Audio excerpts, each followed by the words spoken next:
साहब हम यहाँ तक पहुंच गए, मुसलमान बीजेपी को हराने के लिए ही वोट करता है, इस चुनाव में दिख गया है और इस बार बिना डिवाइड हुए, पहले भी दिखा था, इस बार और जोर और इस बार और जोर से दिख गया। अब तो क्यों है ये फीलिंग बीजेपी को हराओ बस किसी भी हाल में, मुसलमान कभी मोदी को वोट नहीं करेगा क्या? देखिए, मैं तो अपनी बात किताबों से शुरू करता हूं। तो आज इस चुनाव में भीमराव बाबा साहब अम्बेडकर की बात बहुत हुई।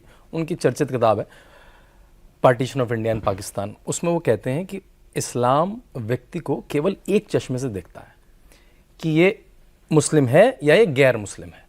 ये मेरे शब्द नहीं, भीमराव अम्बेडकर के शब्द हैं।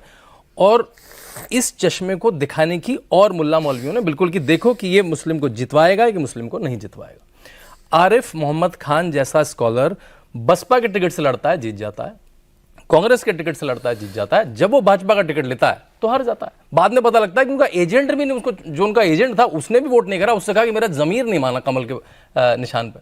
मेरी शहजाद पूना वाले से बात हो रही थी, उसने कहा मेरी कम्युनिटी से मेरा कम्युनिटी निकाला हो गया। मुझे सरकारी मुसलमान बोलते हैं सब। आप किसी भाजपा के मुस्लिम प्रवक्ता से पूछ लीजिए, अगर कम्युनिटी आउटकास्ट हो जाता है तो वो कम्युनिटी जफर भाई ने बहुत झेला होगा। ये तो जफर भाई ने बहुत झेला होगा। तो जब ऐसा आएगा तो कौन आएगा, किसको पहले? भाई भाजपा करी, भाई मुझे तुम 90% वोट तुम दे रहे हो उसको, और उस दिन डिबेट शुरू हो गई, एक मंत्री नहीं बना, एक मंत्री बना, वोट हम एक भी नहीं देंगे लेकिन मंत्री हमें चाहिए। तो ऐसे तो नहीं चलेगा। दोनों को आगे कहना चाह रहे हैं कि मुसलमानों में कई लोग वोट देना चाहते हैं लेकिन डरते हैं अपने समाज से। बिल्कुल ये कह रहे हैं। बिल्कुल नहीं, मैं मुझे भाजपा के मुस्लिम प्रवक्ताओं ने, भाजपा में जो लोग हैं उन्होंने कहा भी हम सरकारी मुसलमान, हमें इनकी बात को कम्युनिटी की शादी ब्याह में जाना मुश्किल हो गया। मैं डिसएग्री करता हूं। मुझे लगता है पूरी कम्युनिटी दिल से ही नहीं देना चाहती वोट मोदी को, मुझे ऐसा लगता है। नहीं, देखिए, ये आपने जो बोला ना, मैं उसका ऐड करूं। खुद मोदी साहब ने एक बार कहा, जो भाजपा में जो मुसलमान है, आप मुझे एक बात बताइए, वो भाजपा में क्यों है? उनका काम क्या है कि भाजपा से मुसलमानों को जोड़ना। जी बिल्कुल है ना, जोड़ चलाया भी। एक मिनट कुछ सलाम भाईजान, मोदी भाईजान कुछ चलाया बड़ा कम। सुनिए भाई, क्यों है? दूरी है ना सुनिए, दूरी है ना खाइए, मोदी हमारा भाई है। सुनिए, मोदी साहब को एक बार किसी के बारे में बोला तो सलीम साहब भी मौजूद थे, हम दोनों थे। बोले भाई मुसीबत क्या है, जो भाजपा में जो मुसलमान है ना, उनको हम लाते हैं सलाम अलैकुम के लिए और वो करते हो जाते हैं जय श्री राम। अरे भाई, जय श्री राम के लिए हमारे पास है तोगड़िया। वेल सेड यार, मुझे एक बात बताओ ना, मैं ये बीजेपी के जो आप बोलते हो मुसलमान हैं, उनका काम क्या है भाई? What is there claim to fame? तुम तो ऐसे बन जाते हो कि तोगड़िया शर्मा जावे। तो फिर तुम तो नुकसान कर रहे हो बीजेपी का। बीजेपी में क्यों हो भाई तुम? अच्छा चलिए सर, छोड़े ना उस बात को। मैं मेन टॉपिक पर आता हूं, आप लोग फिर कहीं इधर उधर ले जाते हैं। भाई मुसलमान क्यों नहीं मोदी को वोट देना चाहता, ये नहीं बता रहे आप मुझे। क्या प्रॉब्लम है? नहीं, क्या नफरत है, क्या दिक्कत है? ऐसा नहीं है। देखिए, 2002 हुआ था, 2002 हुआ था ना, उसके पहले भी नहीं देते। सुनिए, 2002 तो एक, चलो हम वो बनाते हैं। मैं तो खुद, मेरी फैमिली विक्टिम थी ना। यानी मुझे कोई ये दिल्ली वाले या इधर यूपी वालों वो नहीं कह सकते। मैं तो विक्टिम हूं भाई। मेरा घर जल गया था, फैक्ट्री जली थी, कारोबार खत्म हो गया था, और हमको मालूम है किन लोगों ने हमारा घर जलाया था, सब कुछ है। लेकिन उसके बाद जो मोदी साहब का जो एक रवैया था पूरा, जो 2002 के बाद का, और जो मुसलमानों को उन्होंने, और वही जो आप जो बोल रहे हो, हम जो पहली बार मिले उनसे, तो उन्होंने हमको क्या कहा अटते रहे? बोले भाई वोट मत दो मुझे तुम, ठीक है, काम तो कराओ यार, मैं तुम्हारा भी चीफ मिनिस्टर हूं।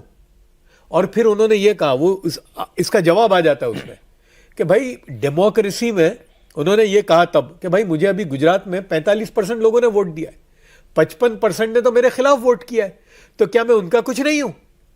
बोले भाई मैं अब जो है मैं सबका हूं, किसने मेरे वोट दिया है या नहीं दिया। बोले डेमोक्रेसी में ऐसा नहीं होता कि किसको किसने वोट दिया या नहीं दिया। तो भाई तुम कम से कम, और उस पर फिर उन्होंने नंबर लिखा, बोले ये मेरा नंबर है, 24/7 अवेलेबल है, कि काम तो कराओ, भले वोट मत दो। जी कौन सा साल है? ये बात है 2003। सुनिए, उसके बाद 2009 का जब इलेक्शन आ रहा था, तो उस वक्त मोदी साहब ने मुझे यूं कहा कि यार ठीक है, मुसलमान मुझे वोट ना दे, मेरी सियासत में ही नहीं है, क्योंकि गुजरात में उनको 50% 60% वोट मिलते थे, मुसलमान 9% है। लेकिन एक इतना बड़ा समाज मुझसे नफरत कर रहा हो, तो ये मुल्क चलाने में या प्रांत चलाने के लिए ठीक नहीं है। तो उन्होंने कोशिश क्या की कि भले मुझे वोट मत दो। उन्होंने जो कोशिशें की, जितनी भी उनकी स्कीमें थी वगैरह, जो भी गुजरात के अंदर जो 10-11 साल जो मोदी साहब रहे, उसका ये रिफ्लेक्शन हुआ कि 2012 का जो इलेक्शन आया, जिसमें वापस वो जो जीत गया है थर्ड टाइम, उस वक्त 30% से ज्यादा वोट ये सारे जितने भी हैं आपके, ये कंफर्म्ड है, ये कंफर्म्ड है। 2012 में 30% मुसलमानों ने मोदी को वोट दिया किया था मोदी चीफ को मिनिस्टर। वो इलेक्शन में। उसके बाद जो 2014 में भी मुसलमानों ने वोट दिया बिल्कुल बराबर। तो बाद में होता क्या है कि मोदी साहब कुछ बात करते हैं, एक उनकी पॉजिटिव होती है, जो इनका जो नीचे वाला जो है सेकंड या थर्ड लेवल का जो तबका है, वो उनकी सारी मेहनत पे पानी फिरा देता है। नहीं, इस बार तो मोदी साहब ने खुद ही कहा कि तुम्हारा आरक्षण छीन करके मुसलमानों को दे देंगे। हाँ, ये हालांकि मैंने मोदी साहब से इस किस्म के लफ्ज कभी भी 20 साल में नहीं सुने थे। फिर उन्होंने उसका रदिया भी दिया बाद में उन्होंने उसका एटलीस्ट दिया।